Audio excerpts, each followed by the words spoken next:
Hello everyone and once again welcome back to my YouTube channel. तो आज की video का जो हमारा केमिस्ट्री का टॉपिक है ये आपका पॉलीमर्स चैप्टर है जो आपका क्लास ट्वेल्थ का उसके ऊपर रहने वाला है। तो वीडियो बहुत इंपॉर्टेंट रहने वाली है, भले ही आप क्लास ट्वेल्थ के स्टूडेंट हैं या बीएससी के स्टूडेंट हैं। तो वीडियो को एंड तक ज़रूर देखेगा और वीडियो पसंद आएगी तो लाइक करेगा। तो चलिए वीडियो को शुरू करते हैं। आज का जो केमिस्ट्री का टॉपिक रहेगा ये आपका पॉलीमर्स चैप्टर है जो क्लास ट्वेल्थ का उसके ऊपर रहेगा। और अगर आप बीएससी के सेमेस्टर या ईयर वाले स्टूडेंट हैं तो आपके लिए भी ये वीडियो बहुत इंपॉर्टेंट रहने वाला है। इसमें मैं आप लोगों को पॉलीमर्स चैप्टर का इम्पोर्टेंट टॉपिक्स और जो क्वेश्चंस उस पर बनते हैं वो बताऊंगा। वीडियो को एंड तक देखिएगा।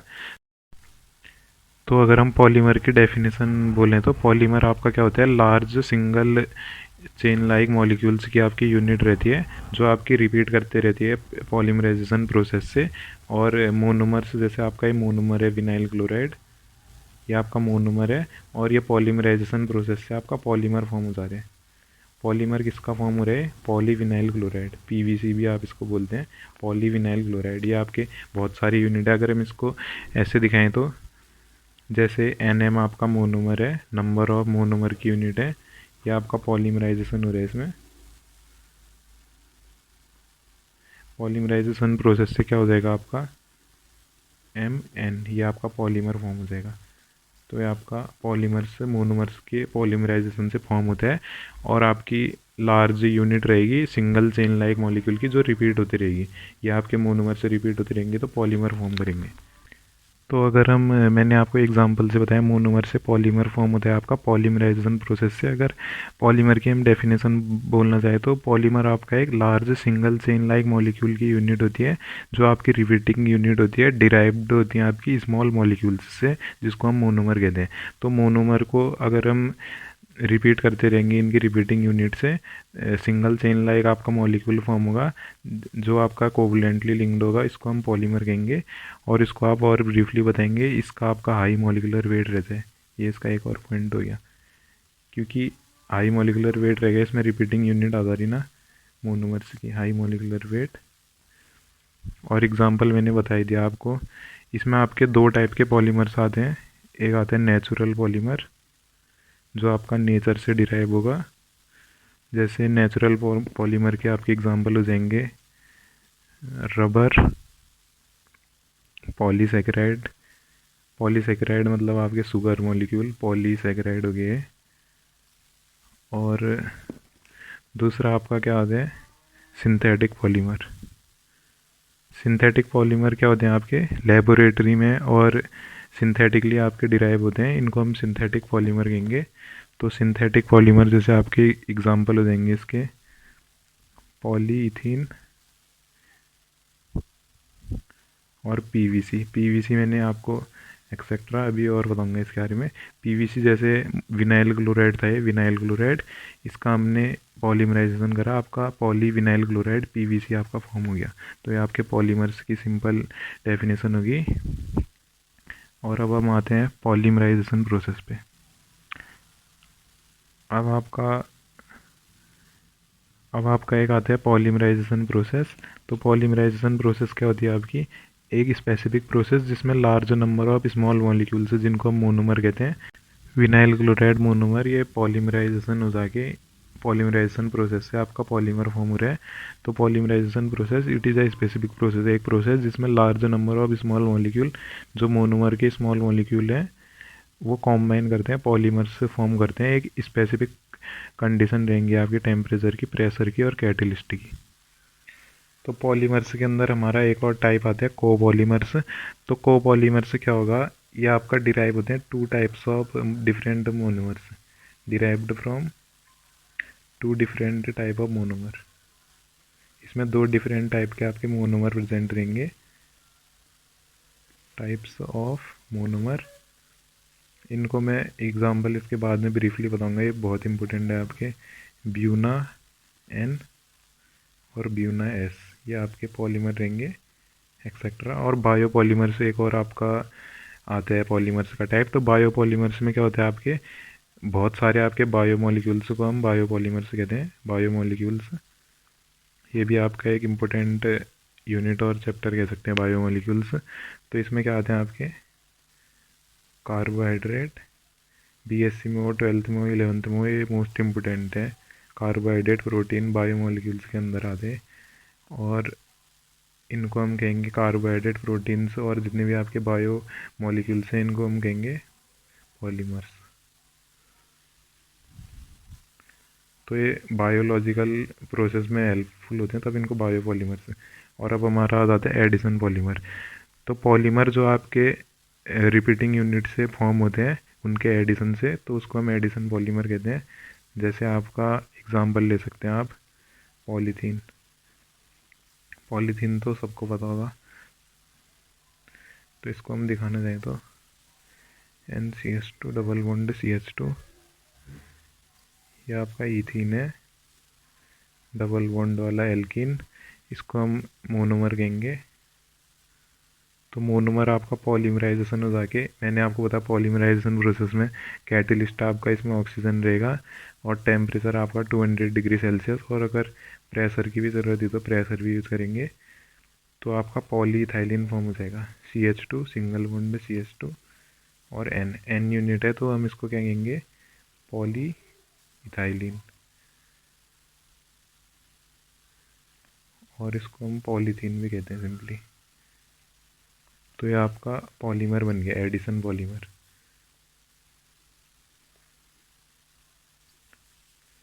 Addition polymer. तो अगर आपसे एडिशन पॉलीमर की कोई डेफिनेशन पूछे तो the polymers which are formed by the repeated addition, इनका एडिशन हो रहा है NCH2 double bond CH2 ethene का एडिशन मोनोमर्स का, the long chain formed of polymer is called addition polymers. जो आपके मोनोमर्स इसमें रहेंगे अनसैचुरेटेड कंपाउंड्स रहते हैं मेनली, बेसिकली आपके अनसैचुरेटेड जिनमें डबल बॉन्ड प्रेजेंट है। और एडिशन पॉलीमर का आपका जो फॉर्मूला रहेगा लगभग सेम रहता है, बस ये बॉन्ड का चेंज आ गया, इसमें डबल बॉन्ड है, अनसैचुरेटेड जो थे आपके उनसे सैचुरेटेड कंपाउंड बन गया। और अगर आपसे बायोपॉलीमर से पूछे तो बायोमोलिक्यूल्स के पॉलीमर को हम बायोपॉलीमर से कहेंगे। और कोपॉलीमर में क्या हो रहा है, आपका रिपीटिंग यूनिट डिराइव हो रही है two different types of monomers से। जैसे मैंने आपको एक और आपका पॉलीमर्स का टाइप आ जाता है, तो इसके अंदर आपका आएगा कंडेंसेशन पॉलीमर्स। तो कंडेंसेशन पॉलीमर्स में आपका कंडेंसेशन पॉलीमराइजेशन एक प्रोसेस रहेगी, इसमें आपका condensation reaction generally take place करती है। तो कंडेंसेशन रिएक्शन क्या होता है, कंडेंसेशन रिएक्शन में आपको रिएक्शंस के टाइप्स भी बताई थी, तो इसमें कंडेंसेशन रिएक्शन होता है, इसमें आपका वाटर का लॉस होता है मेनली, मॉलिक्यूल से कॉम्बाइन होकर वाटर H2O का लॉस होगा उसके मॉलिक्यूल से, या आपका बेसिकली इसमें कभी कभी एमोनिया का भी लॉस होता है, तो हम इसको कहेंगे कंडेंसेशन रिएक्शंस। तो ये आपकी मोनोमर यूनिट में आपके जनरली दो टाइप के फंक्शनल ग्रुप प्रेजेंट रहेंगे, टू फंक्शनल ग्रुप, जो आपके कंडेंस होके एक पॉलीमर फॉर्म करेंगे, टू फंक्शनल ग्रुप। और कंडेंसेशन प्रोसेस से आपका कंडेंसेशन रिएक्शन की प्रोसेस से कंडेंसेशन पॉलीमर फॉर्म करेंगे, तो इसको हम कंडेंसेशन पॉलीमराइजेशन कहेंगे। और अगर कंडेंसेशन रिएक्शन की है आपको, कंडेंसेशन पॉलीमराइजेशन के अंदर कंडेंसेशन रिएक्शन से आपका फॉर्म होता है पॉलीमर मोनोमर से, तो इसमें आप इसको ब्रीफली डिफाइन करेंगे। जैसे मैं आपको एक जनरल आइडिया बता देता हूँ, इसमें आपका सीरीज़ ऑफ कंडेंसेशन रिएक्शन होगा जिसमें आपके दो मोनोमर मेनली प्रेजेंट रहेंगे। तो जो आपका मोनोमर होता है उसमें आपका एक दो फंक्शनल ग्रुप प्रेजेंट रहते हैं। तो कंडेंसेशन रिएक्शन से यूजुअली लॉस ऑफ वाटर और एमोनिया होके कंडेंसेशन रिएक्शन होके आपका कंडेंसेशन पॉलीमराइजेशन पॉलीमर फॉर्म कर देते हैं। इस प्रोसेस को हम कंडेंसेशन पॉलीमराइजेशन कहेंगे। और एग्जांपल आपको बताए दिए हैं बेकेलाइट और नाइलॉन, इस टाइप से टेरिलीन एक्सेट्रा। तो अगर हम कंडेंसेशन पॉलीमराइजेशन का एक एग्जांपल से अगर आपको दिखाने की कोशिश करूँ तो, जैसे आपका कैप्रोइक एसिड होता है, कैप्रोइक एसिड आपका फॉर्म किससे होता है, जो आपका कैप्रोइक एसिड है ये आपका कैप्रोलैक्टम से फॉर्म होता है। और कैप्रोलैक्टम अगर हम दिखाना चाहें तो ऐसे करके आपका एक ऑर्गेनिक कंपाउंड रहेगा कैप्रोलैक्टम, जिसमें आपका यहाँ पर को NH ग्रुप प्रेजेंट रहेगा, और इसका हम H2O और H पॉजिटिव की प्रेजेंस, मतलब आपका एसिड की प्रेजेंस में अगर इसकी हाइड्रोलिसिस करें तो ये H2O लॉस हो गया इसमें से, ये आपका फॉर्म कर देता है कैप्रोइक एसिड, ऐसे करके इसका स्ट्रक्चर खुल जाता है, कैप्रोइक एसिड फॉर्म हो जाते हैं यहाँ से बॉन्ड की ब्रेकिंग होके। ये आपका इसमें दो आपके ग्रुप कैप्रोइक एसिड आपका ये दो इसमें ग्रुप प्रेजेंट है, एक NH2 और एक कार्बोक्सिलिक एसिड, तो ये कैप्रोइक एसिड हो गया। तो इसको हम जब पॉलीमराइजेशन करते हैं, कंडेंसेशन पॉलीमराइजेशन, तो क्या फॉर्म हो जा रहा है आपका नाइलॉन 6 आपका फॉर्म हो जा रहा है, नाइलॉन 6 आपका पॉलीमर फॉर्म हो जा रहा है। ऐसे ही आपका बेकिलाइट और टेरिलीन का भी आप एग्जांपल दे सकते हैं, मैं आपको बाद में बताऊंगा। तो अगर हम पॉलीमर्स का क्लासिफिकेशन करना चाहें तो बेस्ड ऑन स्ट्रक्चर, तो आपके 3 टाइप्स के होते हैं। एक आपका होता है लीनियर पॉलीमर, लीनियर मतलब इसमें लीनियर चेन रहेगी आपकी, जैसे आपका मैंने आपको PVC का एग्जांपल बताया पहले, PVC, और आप ले सकते हैं एमाइलोज एक्सेट्रा, और आपको बहुत सारे इनमें इनको टॉपिक्स को बताऊंगा मैं ब्रीफली। और आपका दूसरा होता है ब्रांच पॉलीमर, कभी कभी एग्ज़ाम में आ सकते हैं ना पॉलीमर्स के सारे टाइप्स और इनके बेस्ड ऑन स्ट्रक्चर क्लासिफिकेशन। तो ब्रांच पॉलीमर में आपका एग्जांपल हो जाएगा, ब्रांच फॉर्म होगी इसमें पॉलीमर्स की, एमाइलो, पैक्टिन, और आपका एक होता है क्रॉस लिंक्ड पॉलीमर्स। तो क्रॉस लिंक्ड पॉलीमर्स में क्या होगा, आपका क्रॉसली लिंक्ड होंगे आपके स्ट्रक्चर से पॉलीमर्स के, जैसे आपका एग्जांपल बेकिलाइट।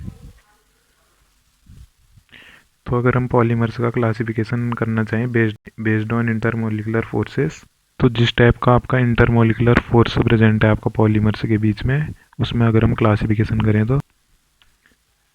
तो बेस्ड ऑन इंटरमोलिकुलर फोर्स क्या हो जाएगा हमारा, इलास्टोमर्स। इलास्टोमर्स में क्या होता है आपका वीकेस्ट इंटरमोलिकुलर फोर्स आपका प्रेजेंट रहेगा। फर्स्ट आपका इलास्टोमर, दूसरा आपका फाइबर्स, और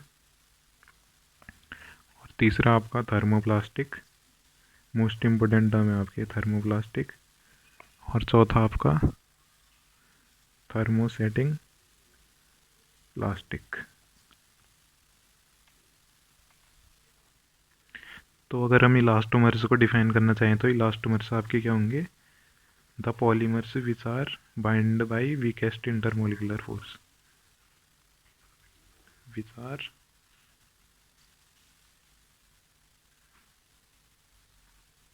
बाइंडेड बाई वीकेस्ट, इसमें इंटरमोलिकुलर फोर्स रहेगा आपका।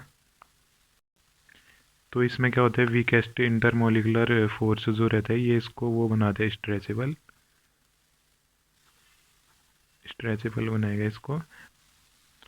इसमें आपके थोड़े बहुत आपके फ्यू नंबर ऑफ इंटरलिंक्स आपके क्रॉस लिंक्ड प्रेजेंट रहेंगे इनके मॉलिक्यूल्स में, फ्यू क्रॉस लिंक्ड स्ट्रक्चर्स, जिससे आपका ये दोबारा से अपने शेप में आ जाएगा। तो एग्जांपल अगर हम इसका बताएं तो आपको इलास्टोमर्स का ब्यूना एन रबर और ब्यूना एस रबर।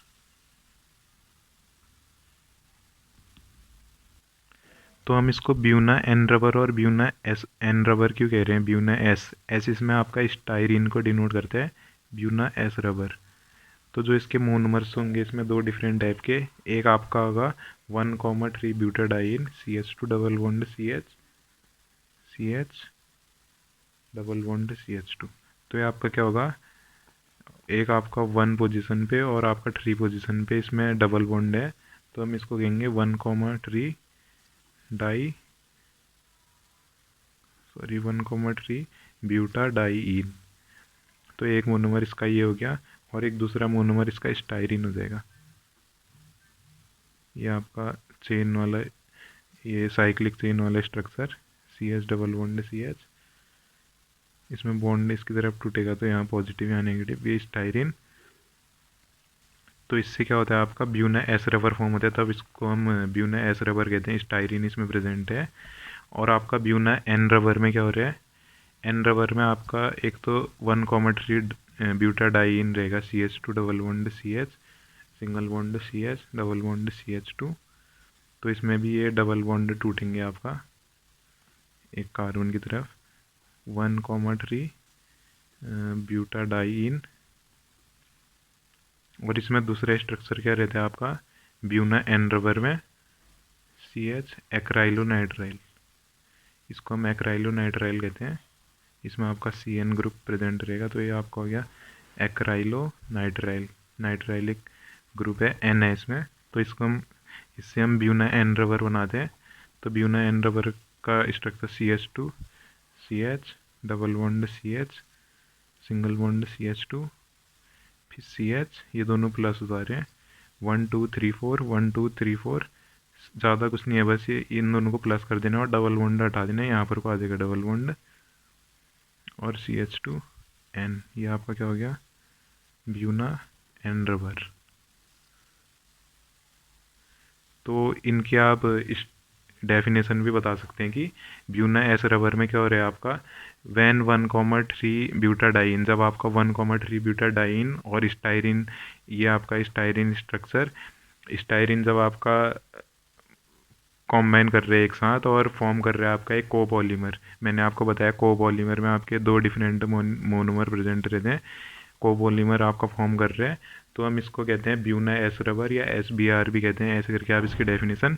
और अगर आपसे ब्यूना एन रबर की पूछे तो जब आपके लार्ज नंबर ऑफ मॉलिक्यूल्स, जैसे आपके 1,3 ब्यूटाडाइन प्लस आपका एक्राइलोनाइट्राइल कॉम्बाइन करेगा, तो ये आपका फॉर्म करते हैं एक रबर को, जिसका हम नाम बोलते हैं पॉलीमर को कोपॉलीमर, ब्यूना एन रबर जिसको हम बोलते हैं, ऐसे करके आप इसकी डेफिनेशन बोल। तो ये तो आपकी सिंपली इलास्टोमर्स की बात होगी, Buna N rubber Buna S rubber, ये वीक इसमें इंटरेक्शन इंटरमोलिकुलर फोर्स प्रेजेंट है पॉलीमर्स के बीच में। तो अब आपका दूसरा क्या आएगा, फाइबर्स। अब फाइबर्स क्या होते हैं आपके, फाइबर्स ऐसे पॉलीमर्स जिसमें आपके हाई टेंसाइल स्ट्रेंथ प्रेजेंट रहेगी, और जो आपके यूज किए जाते हैं बहुत ज़्यादा फाइबर्स, आपको पता है बहुत सारी जगह यूज़ किए जाते हैं इंडस्ट्रीज़ में और क्लोथिंग इंडस्ट्रीज़ वगैरह में। तो फाइबर्स में आपका strong nature of intermolecular force present रहेगा, जैसे आपका हाइड्रोजन बॉन्ड होते हैं उस टाइप से स्ट्रॉन्ग इंटरमोलिकुलर फोर्स प्रेजेंट रहेगा इनके स्ट्रक्चर के बीच में।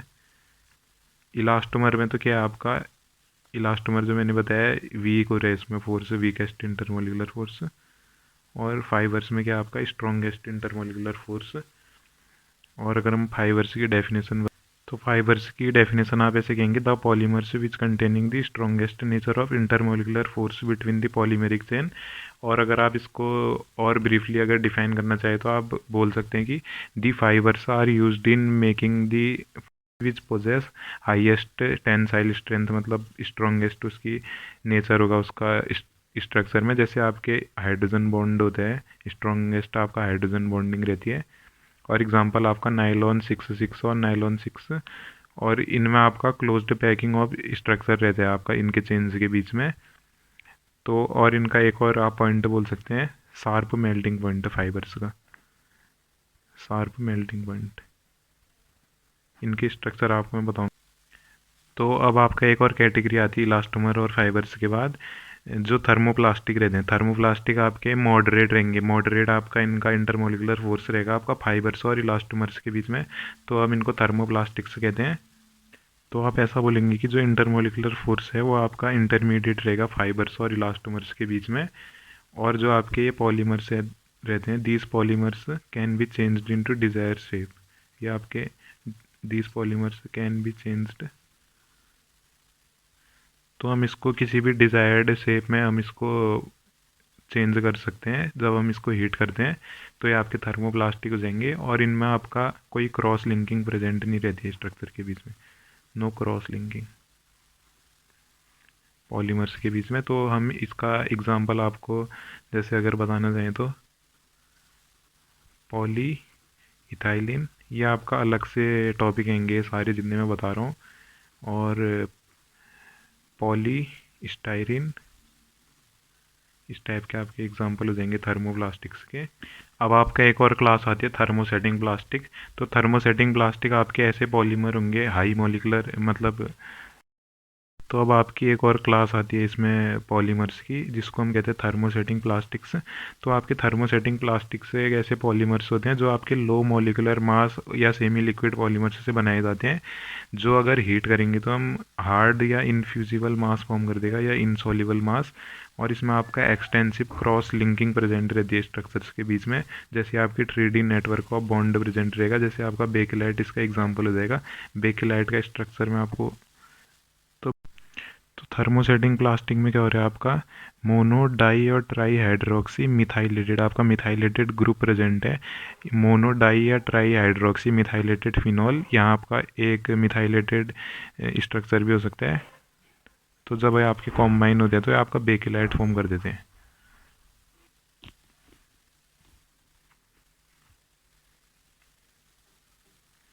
तो आपके मोनो डाई और ट्राई हाइड्रोक्सी फिनॉल जो हैं आपके, ये आपके कंडेंस करके H2O मॉलिक्यूल को बाहर निकालेंगे। एक दूसरा आपका इससे जुड़ेगा, एक नीचे से जुड़ेगा, तो आपका H2O बाहर होते जाएगा और आपका बेकेलाइट का एक ऐसे स्ट्रक्चर फॉर्म कर देंगे।